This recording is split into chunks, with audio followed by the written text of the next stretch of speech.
Well, Charlie, thank you so much for coming back. Arlita, super happy to be back. I think you're the only one who's been on 3 times. This will be Whoa, yeah, three times a charm. 3 times. You are damn charming. That's that's so true. And listen, you have every time I talk to you, I was like, damn, his knowledge of Mm. recovery is so deep. You have such a really good grasp on, especially like 12-step literature, and you have like you're solid. I like the way you think. So I was like, come on back. And we're 12-step homies, right? So, Yeah, yeah. yeah. And so I thought it would be good to just do sobriety 101, how to quit drinking. Let's just go over the basics I love it. because it's so easy. You and I have been sober a long time, and it's easy Yeah. to talk about all the different nuances of sobriety.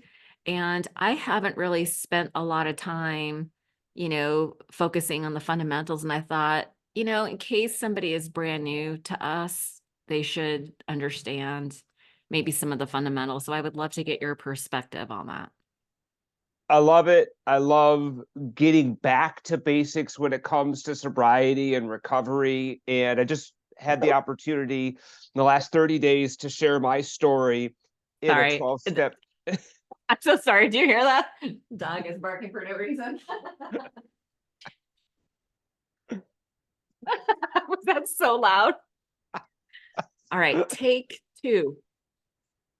I love it, Arlita. And I can't wait to dig into Sobriety 101. I just had the opportunity to share my recovery story at two different 12-step speaker meetings.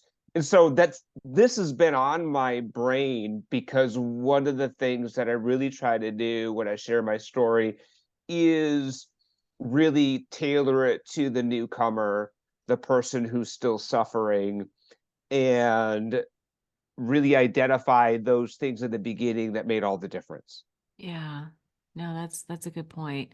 And so we're going to cover navigating your first 30 days. We're going to talk about cravings, how to talk to your family and friends about what you're doing. We're going to talk about the action cure. And we're going to also talk about underlying root causes. I know you've been reading some Gabor Mate. I love that guy. He's got such deep wisdom. So, is the book you're reading The Myth of Normal right I, now, or is I it just got done with the myth of normal. I'm smack okay. dab in the middle of in the realm of hungry ghosts. What is the premise of In the Realm of Hungry Ghosts?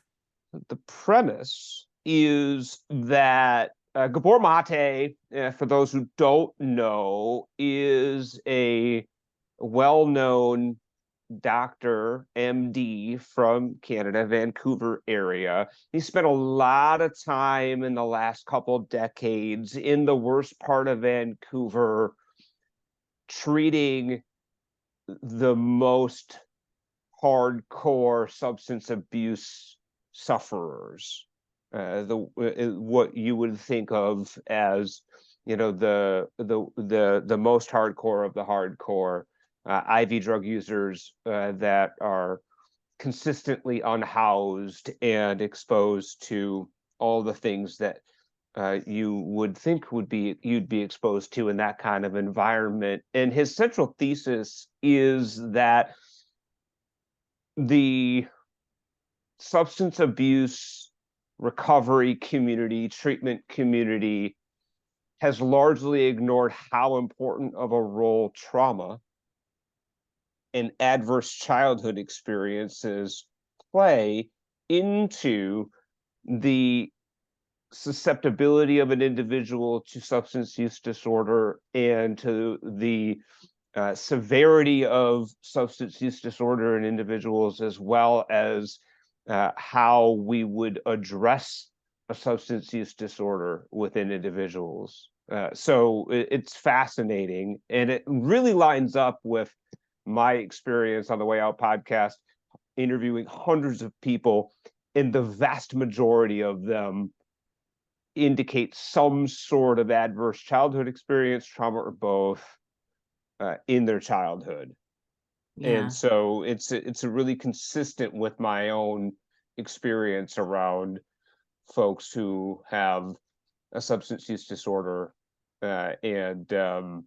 So I think it's really important work.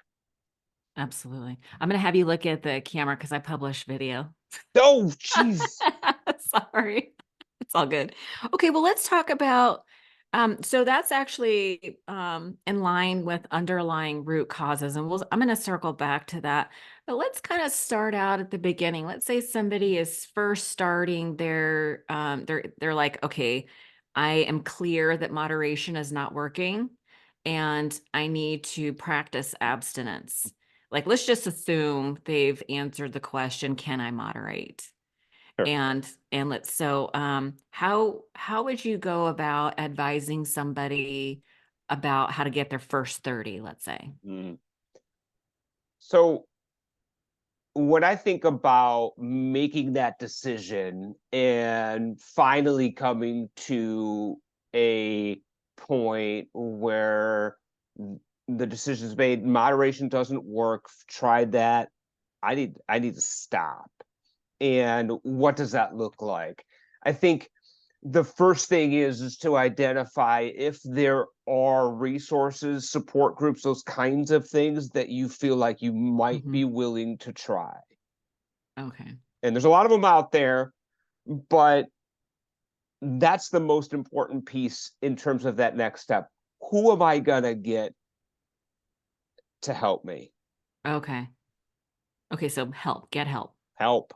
What kind of help am I going to get in touch with? It could be, depending on where you're at from a substance use. If you've got some physical dependency and you're concerned about withdrawal, then treatment's the right answer for you. Yeah, like detox or You got it. medical, yeah, go see your doctor. You got it. Yep. Talk to Okay. your doctor, talk to somebody that you can trust within the substance abuse treatment or recovery community, if you know anybody in that community. But certainly if there's any concern about physical dependence, then do not detox alone, do not try to withdraw alone, regardless of the substance, if there's a physical dependency. Okay, so that's get help for physical dependency. And then you did mention community, which is peer support. I like the two there's in my mind, there's two kinds of Mm. support, peer support and professional support. You got it. Yeah. Yep, you got it. And both can be very helpful in your next step in terms of being able to begin your recovery journey, your sobriety journey. If you're able to and comfortable with engaging with some professional support in the form of substance abuse treatment, that's a great option. Certainly something that I did and worked. It was instrumental in my own recovery. I've known Mhm. a ton of people, however, that did not go through treatment and went straight into a peer support group, whether that be 12 step or otherwise. That's what I did. And yeah, exactly. And that's just as valid of an option. So let's cover a couple of options because I'm in this listen, you and I are both in the space. We're exposed to a lot of um tools. And I'm using this tool right now called Relay. And it's where people can get online anonymous support. They put you in small groups, and it's Sure. really cool. And somebody in this group mentioned that they didn't like AA. And that's fair. And Mhm. when you do a little, of course I have to do a little digging and be like, well, why? Yeah, of course. You Yeah. know me. I need to know Yes. why. And it's so interesting because there are things that are common in 12 step that aren't actually in the literature. For instance, Yeah, he was bucking the idea of 90 meetings in 90 days sure. and Yeah. just very resistant to it. Yeah. And I was like, well, that's actually not in the literature. So if you don't want Right. to do that, run the listen, you gave me run the experiment. I have been running that one. I love that. Run the experiment. Don't do Run it the then. experiment. Don't do it. Don't do 90 meetings in 90 days and see how that works for It's not a you. requirement. The It's not a only requirement. requirement for membership in any 12 step organization is a desire to stop. Yeah. That's it. A Yeah. desire to stop. That's it. That's it. But I was wondering, like you came to mind, and I go, I wonder what Charlie would say about, he goes, oh, I talked to this guy and he couldn't give me a logical reason why 90 and 90. And I go, I wonder if Charlie Oh, has like in my mind, I'm like, run the 100%. experiment. If what you're Oh, doing yeah. isn't working, try but It's what about getting would in the she say? middle of it, right? So 90 and 90 is such a great way to be able to expose yourself to all that the 12-step program and a fellowship can offer. And what you're doing is you're giving yourself an opportunity to hear a lot of different recovery stories so that you have the opportunity to identify with a wide array of people. Mm-hmm. I go to one meeting a week, and that meeting has 12 people in it. Well, I'm going to hear bits and pieces of 12 people's recovery stories, which is good. But if I go to 5 meetings a week, or 7 meetings a week, or 10 meetings a week, the amount of people that I'm going to encounter increases dramatically. The amount of stories I hear increases dramatically. So my opportunity to identify increases dramatically. And that had Oppor- been my experience. I did 90. I did more than 90 and I 90. know I did too. Overachievers. Yeah, all or nothing, baby. But you know what? There's something about immersion learning that is Yes. faster and more powerful. Like I, had when I was raising my kids, I had friends who sent their kids to Spanish immersion schools Yep. so that their kids could learn Spanish. Or like I did a Tony Yep. Robbins event where it was like 14-hour days for I forget how long it was, like several days, right? And the idea is immersion. You learn faster and deeper in immersion. So I No feel like question. that's a And it, very, yes, yes, yes. You're immersing yourself in a community of people that are trying to do the same thing you are. yeah. And you're more likely to meet people that you identify with. You're also more likely to meet people that are where you're at Hmm. in their recovery, and you can relate from that perspective. Yeah. They're struggling with the same things you're struggling with, so Yeah. you don't feel so alone. Right. And it also eats up some time, what doesn't hurt in the beginning, to eat up some of that time, because if you're anything like me, I didn't know what to do with myself when there was nothing going on. And what I Yeah. did prior to trying to get sober was, well, drink and use. Okay. Right. And so having my evenings primarily eaten up by a 12-step meeting, and then just generally just trying to sustain my human needs like eating and whatnot was great. Because by the time I went to bed, the day was over and I was sober and life was good. Yeah, I would also add opportunities for service. Like if you want Yes. to build self-esteem, you do esteemable acts, and service is the fastest way that I know of. No question. One of, yeah. Yeah, no question. And you're gonna invariably find people that have what you want. And you're gonna hear Yeah. stuff that's gonna change you, that's gonna really strike a chord with you and make a difference. And you won't be able to predict when that happens Yeah. or who says it.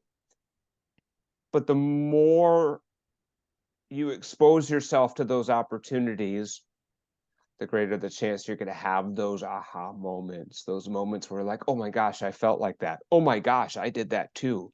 Yeah.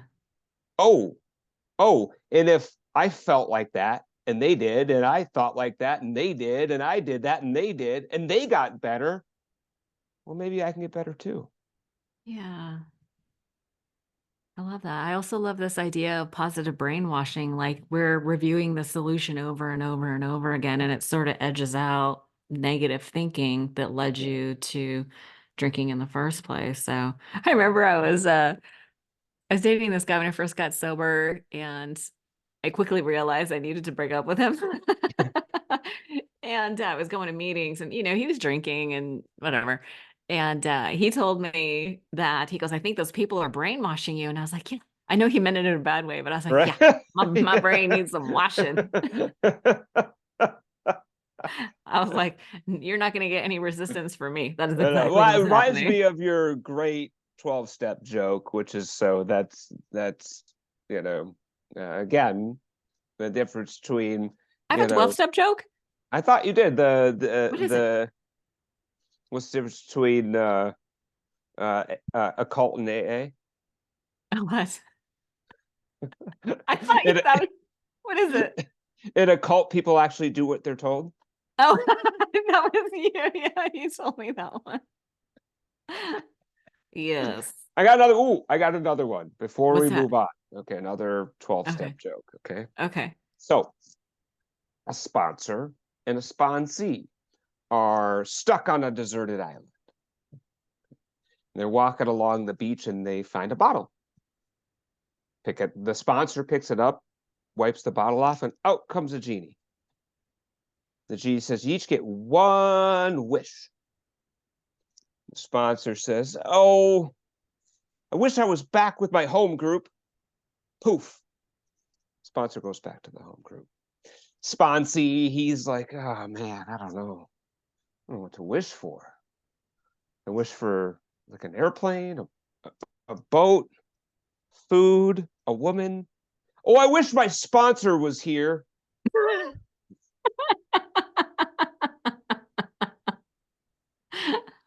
Fucking sponsees. Leave it. I don't know what to do. Oh, If only my okay. sponsor was here. That's awesome. But I'm bummed. I didn't know you was gonna tell jokes today. Huh? That's awesome. Okay, so that's a very good answer to the 90 and 90. Um, And then again, run the experiment. Okay. yeah, if you don't like it, If you don't like the results, will happily refund your misery. Okay. So whatever program you decide is right for you, whether that be 12-step or otherwise, run the experiment to the best of your ability. See what happens. What we've demonstrated, if we've gotten to the point where we know that we can't moderate, is everything that we've tried up to that point didn't work. So let's be willing, and willingness is key. Just a shred of willingness to try something different, run the experiment, and see what happens. okay. You know what really broke my heart is when I was chatting with this person on the Relay app about my sponsor couldn't give me a logical reason. You know what they were told was that if you really wanted to be sober, you would do this. And if you don't, then you don't really want to be sober. And I cringe at that. I was like, that is not logical. No, You don't have a stroke. You look like you're that gonna have a is stroke. It's so upsetting, it right? did. Because It's upsetting. it's It lack of literally compassion. caused my brain to hurt. I know. I know, I'll shame them. That's what? Yeah. Yeah, that makes me that kind of thing drives me crazy. So Me it too. doesn't even it doesn't we need to meet people where they're at, and You shaming got them it. is not You working. got it. And Yeah. that person was asking, begging for a reason. And there's lots of really logical reasons to do a 90 and 90. Yeah. And also, you don't have to. And also you don't have to. You might not need to. I don't know. I Not love there's this that you, many people that have long-term meaningful sobriety that never did a 90 and 90. yeah, or never went to a meeting. You got it. Yeah, it happens all the time. Okay, I'm glad you're not crazy. That makes two of us. All right, so navigating the first 30. So get help, talk to your doctor, peer support, and professional support. I would also be curious to your thought in terms of professional support, not just detox.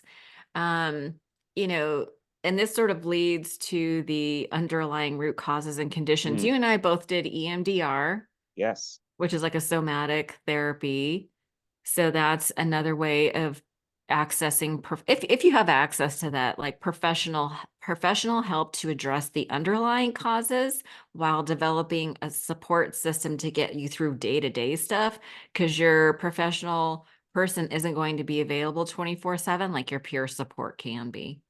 No question about it, Arlita. And when we are now launched into sobriety and we're getting familiar with a program of recovery, we're meeting folks that are on in some level or another on the same path as we are, then we have an opportunity to be able to reach out to other professionals as they may be helpful.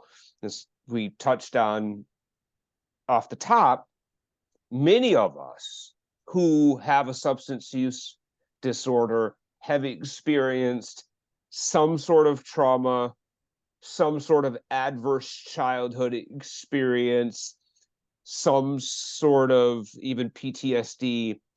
And I know for me, for sure, I needed to address both in Yeah. order to really unlock my recovery, because they Yeah. kept sabotaging each other. My substance use was sabotaging my mental health and my trauma stuff, and my trauma and mental health was sabotaging my substance use disorder, right? And Right. so I'd get stuck in like a pit of, emotional overload and need to hit the eject button, Yeah. right?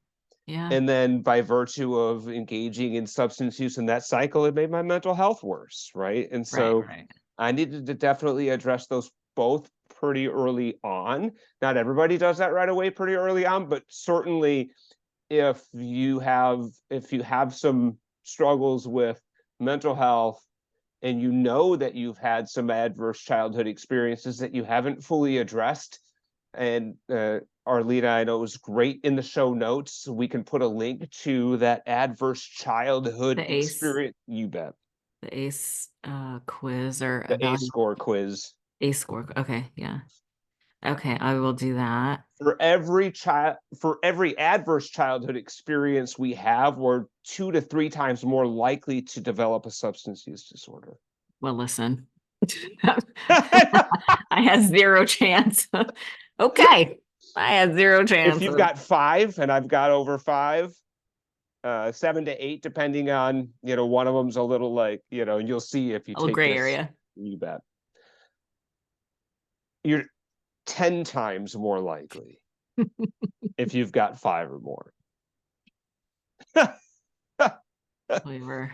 Yeah. Anyways, Yes. Okay. Well, and I would also like to point out that I recognize that if you're a chronic relapser, I would bet money. I'm not a gambling girl, but I would bet money that there is underlying trauma that you've just 100%. yeah, Yeah, that dissociated from. you keep sabotaging, or some sort of mental health disorder that may be also, Yeah.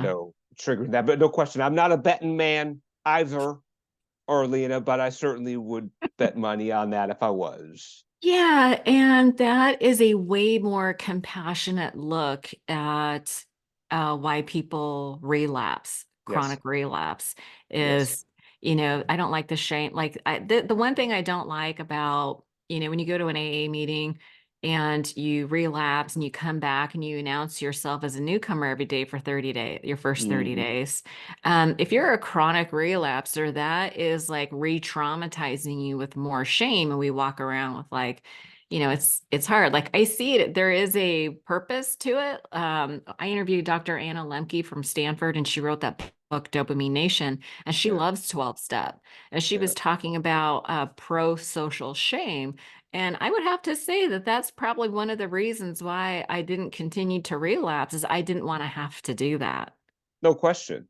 But it makes me sad when But there's people, the flip side of that, Arlena, because yeah, yes, certainly that ended up being something that I think added to the quiver of arrows that was pointing in the right direction for me this time around, my third honest attempt at recovery. But on the flip side of that, I stayed out for so long also because of that, right? yeah, Because when I did relapse, I didn't want to, I was in my early 20s, and I didn't want to have to come back and say that. Yeah, it's brutal. Yeah, I hated doing it. It was so yeah, humiliating. It was embarrassing. yeah, absolutely. Yeah, I'm like, don't look at me. No, But, and we don't do that in our home group. Our home group is, if oh, that's literally nice. if you've ever showed up one time, you're no longer a newcomer, right? And Okay. yeah, that's it. Just it's shame is not a useful thing in recovery. No, and I love what Brene Brown says about shame. She says empathy is the antidote to shame. No And being question. empathetic to somebody, like sometimes when people relapse, they get those questions, or what are you going to do different this time? It's like, fuck you. Absolutely. I'm not talking to you. That's what I'm not doing. No I question. don't, Yeah. so yeah, so that's problematic. So stay away from those people. All right, let's talk like some practical fundamental stuff like cravings. How do you talk to your family and friends? Maybe we should just take these one at a time. How did you handle cravings in the beginning? I mean, honestly, it was not perfect. And so I didn't quit smoking right away, quit nicotine right away. And so I'm going to tell you, like, the first like 6 months, I, probably smoked more than I should have. Hmm. Um, and indulged in some less harmful, at least at that point, in terms of life devastating behaviors. And I don't regret that. I also right away started uh, daily physical activity. Oh God, that is the best. Huge game changer. Yeah. Okay, physical activity. I would also, what also I've learned, it's been a long time, so I don't really remember. I think I only had a few I would do two things. I've learned now that protein in the afternoon is really important. So Oh, yeah. managing cravings through diet and exercise, like you were saying, I think exercise is probably the best thing you can do. They say that mood follows action. So if you You have a got it. craving, take some action. The other thing that really helped me in the beginning was talking to people. And it's sort of, I have this self-centered nature about me anyway. So I would reach out to people because they would say, "Oh, if you're having a craving, call me." And I was like, "Oh, but I don't want to bother you." And they would say things like, "Yeah, but when you call me, you're actually helping me because I can be of service. You're helping me get out of myself. I need you to call me." That's why we say the newcomers are the most important people in No the room because question. they're actually helping us to stay They sober, sure are. They and they sure don't are. even know it. Right. Just because they show up, they don't even realize that they're helping us to stay sober. So I would get on the phone and I would talk until I could process my feelings to resolution. So so we have three things. Absolutely. So physical activity, You bet. controlling protein in the afternoon. Yeah, yeah, healthy. Just try to, introduce as much of a healthy diet as you can because it's the hungry, angry, lonely, tired. Speaking of which, What? sleep, sleep, Ooh, sleep, sleep. Prioritize sleep. prioritize sleep. You want to hear something trippy?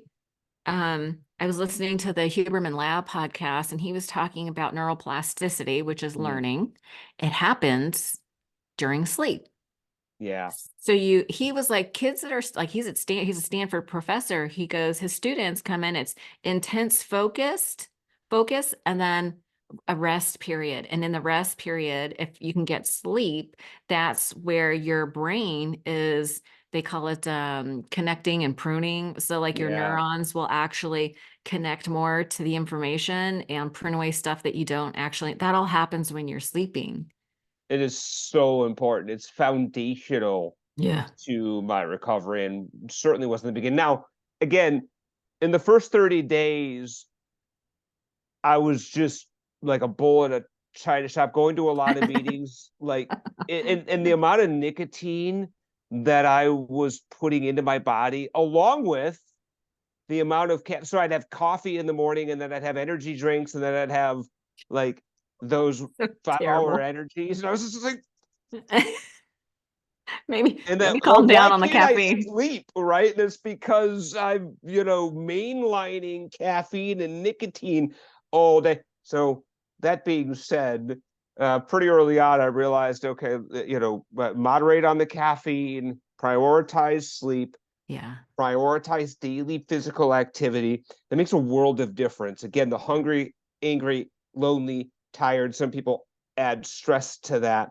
If I can prioritize those basic self-care things that I absolutely did not prioritize prior to getting into recovery, it makes a world of difference in terms of how I feel in my body.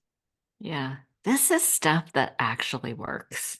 Yeah, This works. it works. It's so exciting. Let's talk a little bit about how to address family and friends and why that's important. Yeah. Yeah, that's huge. Now, everybody's gonna be a little bit different when it comes to their unique situation around family and friends. Some families, it's not gonna be a secret, and some, it is. I think the friends is a big thing. If you've got a Yeah. lot of people that you're spending a lot of time with that are regular drinkers, regular substance users, and that's a big part of their life, Hmm. making that break is really important and not easy. And one of the biggest things that I learned right away is that I can love those people from a distance. So if there are people that I genuinely care about, and some of them you won't, and you'll know that right away. Some of them, Yeah. they were drinking buddies, they were using buddies, Yeah. and that's it. I hear that a lot from women I coach. It's like, oh, but we have this family ritual and they bring wine. And I'm like, yeah, maybe ask them not to bring it. Absolutely. No question. And Yeah. in the family stuff, I think what was huge for me was always having it out. Okay. So if I'm in a family situation and there's drinking, I always bring my own vehicle Mm, or my own mode of transportation to get there. And I always have a really good built-in reason to get out if I'm feeling uncomfortable. And for me, it was my dog. Like, I got to get home to Louis. exit And who's strategy. going to be like, no, you don't. You know what I mean? Like, they're going to Yeah. be like, okay, see ya. So always have a great way to be able to bail if you need to, both physically in terms of transportation. So you're not trapped in a situation where you're tempted or Uh-huh. triggered. And Yeah. then also just a great, verbal line that you can say that, allows you the reason to leave. And bring your own drinks. Yeah. Honestly, I can't Yeah. tell you how many times people have, right? They they they pick something up or somebody hands them something and Yeah. And then they're done. yep. Yeah. Okay. The friends. I have found when I got sober, I didn't have any friends left. So I had to make all new friends. So, but I've heard people talk about how difficult it is to tell their friends. And so I'm going to say, tell your friends so that you don't arrive at a social situation and have to have the conversation in the situation.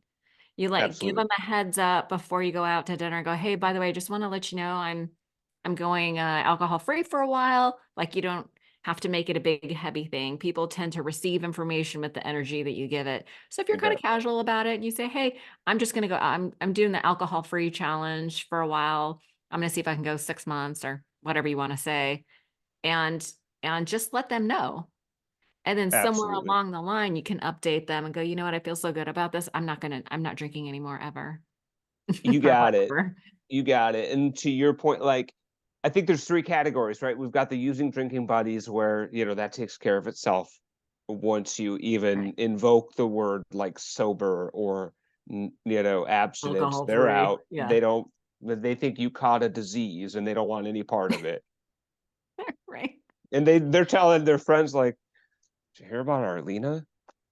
She got sober, right? Yeah. And they're a little worried that if they actually meet you again in person, they might catch it. You So know what's those funny people, is I ran into an old boss. He was like my drinking buddy. Lord have mercy. Um, and years later, I ran into him again, and I was, and he goes, "We all thought you got religious. We all thought you joined a like a religious cult." He goes, "We thought," and they avoided me like the plague. So funny. I was like, "No, that's great. And stupid." Arlene, I love the fact I too didn't have any friends coming in.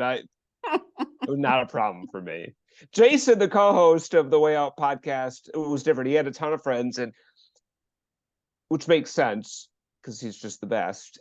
He's the best. And he had a really hard time with that because he really cared for these people, Oh, yeah. and they were still in the life Yeah. and using and drinking every day. And so he always talks about he had to learn to love them from a distance. Yeah, some of your friends will come along for the ride. I've coached women that are getting sober, and some of their friends are like, "Yeah, instead of going out to dinner, we'll just have lunch." Because, like, I guess drinks with dinner is a thing, but Yeah, not everybody drinks at lunch. right. You got iced tea or an Arnold Palmer or something. Arnold Palmer, Absolutely. you know what I mean? And soda at lunch, and not everybody drinks at lunch. And it was just interesting. Or the neighborhood bunco group. Do you know what bunco is? No. It's a dice game that women play, and there's like 3 tables of 4 women, and they play dice, but, they also call it Drunko because Oh, they always bring wine, but I went to of one. course they do. Yeah, of course they do. So, I went to the neighborhood bunco group, but I never drank, and half of them Right. didn't, so it was like not, and so you were so busy playing dice that for me, it wasn't a thing. Right. Yeah, I didn't absolutely. care. Yeah. Yeah. So, but like trying to tell those, I was already sober, so nobody expected me to drink. But Right. anyway, find different activities, I think was the point. Yes, and that's the other thing, and super glad you mentioned that. Sobriety is a great opportunity to rediscover or discover things that you are interested in and Yeah, enjoy doing. So we talk exactly. about how important it is to fill up that vacuum of time. Nature abhors a vacuum. Yes. Let's fill that time with good stuff that makes us Yeah. feel good. That can be going to 12-step meetings. That can be picking up a hobby that was long lost. That can be Yep. discovering new hobbies. But that piece is huge, I think. Yeah. I interviewed this guy who was the founder of the Phoenix. It's like a Mm, sober community. yeah, the And Phoenix is it's, great. yeah, and it's a group of people who do sober activities together, and all you need is 24 hours It's so sober great. to Yeah, we participate. interviewed Michelle Sandoval a while back from the Phoenix, who runs a D&D group. Dungeons and Dragons? Yeah, Fun. My son yeah, is super into that. yeah. Mine is too. Oh, nice. Michelle sound I okay, think so she in another world, in another time, in another dimension, I probably could have too. But in the '90s, it wasn't cool like it is now. Like Dungeons and Dragons was super nerdy, like not in a good way yeah, in the not in a good '90s. way. Yeah. Now A and it's B, I was far too busy partying and to ever we were in involve our own kind of myself. dungeon. 100, yes, yeah, I was in a very different kind of dungeon, Yeah. battling a very different kind of dragon. Exactly. A lot less fun. Yes. Sometimes. Okay, so rediscovering hobbies. You know, what's interesting is when that book, Dopamine Nation, they talk about addiction being a narrowing of interests. Like there's like your brain starts to hardwire your dopamine circuit around a narrowing of activities. And when the drinking and using was gone, suddenly, like it takes a minute for your dopamine reward system to heal, like your Takes a brain needs a while. minute to heal. So I've often heard that the beginning of sobriety is boring. Like they're sort of, they miss the excitement and the addiction of the drama. Absolutely. But so it takes, just know that it takes a minute for your brain to heal. But then all of a whole new world. Listen, I have way too many hobbies. Like I have so many hobbies. Yeah. It's Yes, but there ridiculous. is, and you can allow yourself to explore those hobbies. Well, to your point, Arlita, giving yourself some grace around the fact that it's going to take a while for our brains to heal and adjust to daily life without substances and just slamming our opioid receptors, slamming our dopamine receptors. It's gonna take a little bit. Yeah, and the caffeine and like just all the things. It just your neurochemistry actually heals pretty quickly. But just know that I think if people are prepared for it, they go, oh, the beginning's going to be boring, but it's going to straighten out. You got it. And we'll talk about this when we talk about some of the causes and conditions in terms of substance use susceptibility. Mm-hmm. Many of us came into using substances with a deficiency already Oh, in our right. brains. Yeah. It's medication. And yeah, Oh, yeah. I think that's a way more compassionate way to view it. it's and it is. And I'm excited to talk about it because I think when we view it in that more holistic lens, in the Mm-hmm. context of everything that we have experienced up to the point where we first use substances, it Mm-hmm. starts to make a lot more sense why we did Yeah. what we did. That's big. Answering the, well, why? Like that's a common question I hear in the beginning. It's I had that. It's like, why am I like this? totally, it's the first question out of my mouth after I vomited my entire substance abuse history and basically trauma history to Yeah. my treatment counselor. She's like, what do you want to get out of this thing? And I said, I want to know why I am the way I am. And she laughed at me and she says, okay, let's say we figure it out. Let's say it's because your mom died when you were 11, or that you had big addicts and alcoholics switches just waiting to be tripped, or a combination of the two. Do you think you'll ever be able to use safely again if you figure that out? No. Do you think you'll be able to drink normally again? No. Good. Should we figure out how we get better Yeah. instead of why you are the way you are? And again, I think about it as, if your house is on fire, the first order of business is to put the fire out. Yeah. Then we can go about the business of figuring out how it started. Yeah. But let's Yeah. put the fire out first, shall we? Shall we? Yeah. Seems legit. That checks out. Does check out. Look, I tried to figure out what was wrong with me many times while I was slamming my body with ethyl alcohol and various other mood altering substances. And because they wall me off from myself Mhm. and create this impenetrable wall from myself, I'll never be able to figure it out. I didn't even know what most emotions felt like really sober. Like, Yeah, I have to reconnect to myself on some level before I can do any of that work. absolutely. You know what's funny? You know, the analogy I like to use is when I first got sober, I like would have these feelings and I'm like, I do not know what this is. Right. And it's like, you ever see those old timey pictures of the switchboard operators? Yeah. You know, it's always like the sepia picture and the girl always has like some tight updo hair thing. But there's like a wall of holes and she's got a series of plugs. And to me, it was like, you know, the plug was like, oh, I'm having a feeling, but I don't know what it is. I don't know which hole to put it in. And it was like, what is like, I was not able to identify my feelings. And I would call my sponsor or my friend or whatever, and I'd be like, I'm feeling some kind of way. I don't know what it is. And we talk about it.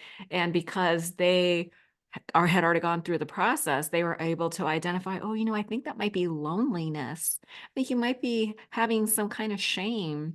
You know, I think this sounds like guilt, or this sounds like you're just uncomfortable, like you're trying avoidance, you know, where you have pain avoidance. You know, it was like so helpful. But that's what the Absolutely. beginning, you know, 30, 90 days, I was like trying to identify feelings as they were arising, and I just didn't know what they were. It's No question confusing. about it. Yes, it's new for us because many of us have been suppressing those feelings, numbing those feelings for so long, with or without substances, because I did both. Hmm. I could push them down without substances, but obviously I use substances routinely to numb out and escape those feelings. So it absolutely is a process that takes a while to identify what different feelings feel like in my body, what those feelings are, and then strategies that work for me in order to be able to move through those feelings in an increasingly healthier way. Yeah. One of the steps is prayer and meditation was always very elusive to me. So, geez, but now we have all kinds of like there's meditation groups, there's YouTube, there's Yeah, so many Insight Timer, the Waking Up app. There's like Headspace. There's so many apps to help you to be present so that mhm, you can identify the feeling as it arises and then process it to resolution. absolutely. So when you talk about causes and conditions, it's like, okay, first we get out of the house, we put out the fire, and then I think the why am I like this is kind of leads to the getting professional help and Yeah, doing the deep trauma therapy. absolutely. No question about it, Arlene. I think many, many of us can benefit from embarking upon a journey that includes some sort of professional help around trauma and mental health. Certainly, that was the case for me. And to set the table in terms of why this could be so helpful for us, I think it's an instructive thing to talk a little bit about what we learn in the book In the Realm of Hungry Ghosts by Gabor Mate. Childhood experiences. Take one step back for a second here. So, Hmm. for many years, we believed and hoped that our genes were going to be the answer to everything. Oh yeah. That, as Bill Clinton said in one very important speech, that once we map the human genome, we're going to be able to solve all sorts of diseases and cure everything from cancer to addiction and mental illness. What we've learned since then is that genes are very adaptive to the environment. Okay. So genes aren't a hard coded necessarily to do one specific thing. They're very adaptable and responsive to our environment. Yeah. And if we are in an environment and we have experiences that are adverse, that's going to impact our genes in an adverse way. And I think it's important to understand that, for me anyway, as I look at this, we all do the best we can with what we have at the time. And so, although I know that my experiences were adverse in a variety of different ways in my childhood, the shame and blame are not a helpful dynamic in this process or in my own journey. But adverse childhood experiences will impact the way that your body and Hmm. your mind respond to the world. If I am a child that has some um, lack of bonding from an emotional perspective with my primary caregivers, that could be because my caregivers are emotionally unavailable. That could be because my caregivers are just straight not there. Right. That could be because my caregivers were abusive, or I suffered some other trauma that will have a permanent and lasting impact on the development of my brain. Right. Because I don't have the tools at that age to be able to cope with those experiences and the stress they put my brain under. And some of the ways that manifests is a much more difficult time managing stress, Right. less dopamine receptors in my brain, so Hmm. that I am, as a baseline, less motivated, less well, less emotionally well. Mhm. All of those things are contributors or lasting impacts of adverse childhood experiences on the developing brain. And I Yeah. think about it like, if I'm not getting the emotion, if an infant isn't getting the emotional needs met, and that's a primary need, right, in human development, is emotional safety and security and development. If that's not being met, then those parts of my brain are being impacted in that way, and they're not being Mhm. developed. And so I have a harder time sustaining relationships Right. because they're not as rewarding, because my brain didn't develop in that way. Just like if you were to put a baby, if you literally don't pick a baby up ever, it has a almost 100% chance of dying Yeah. because it needs it. It needs that, right? So Yeah. um, when I first then consume a mood altering substance, it does something different to my brain Right. than it does to somebody that doesn't have that brain difference. Yeah. That So it feels, instead of taking a drink of water and that water feels good, feels like refreshing water, it feels like I haven't drank in 100 days. Right. Yeah. And it is bringing me back to, at once and for all, a level that my brain has always wanted to be at, but could never do it on its own. Yeah, I have a an example of how that affected me. So I grew up with a mom that was, there was always, a roof over my head and food on the table and, a safe place to live. But I was like emotionally neglected. She was busy. Yeah, She was busy, and so this is not a blame thing. But what ended up happening is I sort of developed this internal belief system that I was not worthy, and so that I needed to perform in order to get the attention and nurturing that I needed, right? So I developed absolutely. this pattern of performance that still kind of haunts me today. I've been able to sort of work with it in a different way, but when I feel not good enough or alone or not safe, unconsciously, like, my pattern is to then go into workaholism mode and Yeah. overwhelm my feelings with activities. That's why I have too many hobbies, right? That's they're not detrimental anymore. But do you know what I mean? Like, that Absolutely. is my brain developed in this. There's a great book called What Happened to You, which is a slightly different question of what's wrong with you. Yep. And Dr. Yep. Bruce Perry is he's an MD child psychologist that did brain scans that showed how children develop their neurology develops differently if they're emotional and don't have that physical safety. Bingo. Right. And then so what happens is we don't have great relationships.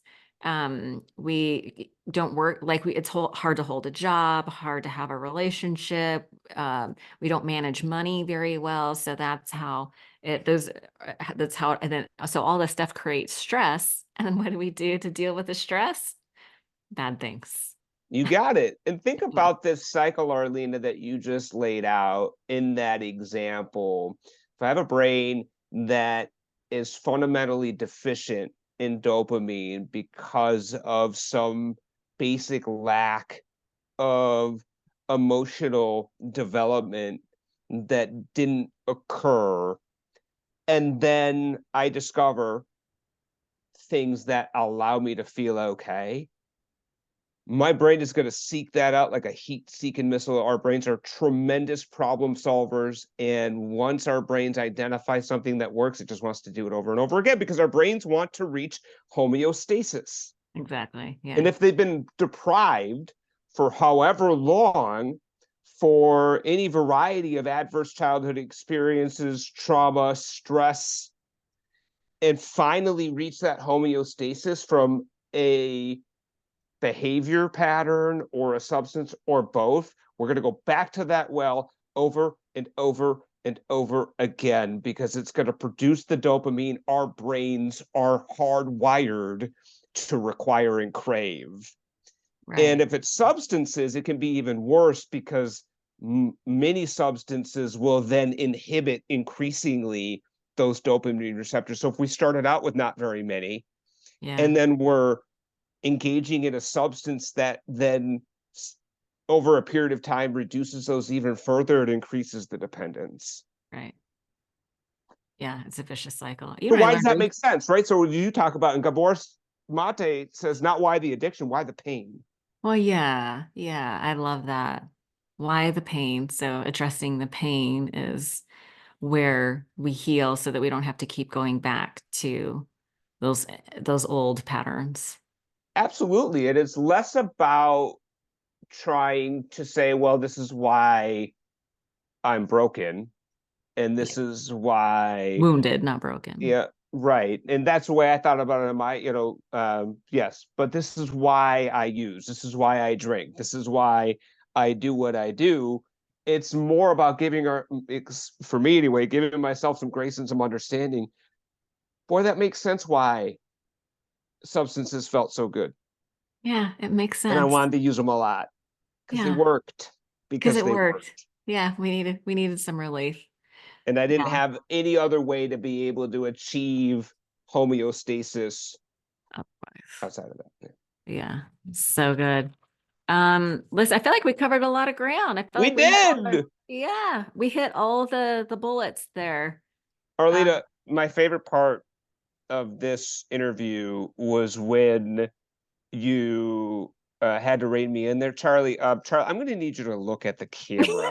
Look at the camera. And we actually record video, so if you I could, published video. Yeah. if you could, you could I look at don't the know where camera. you're That'd at, be but come on back.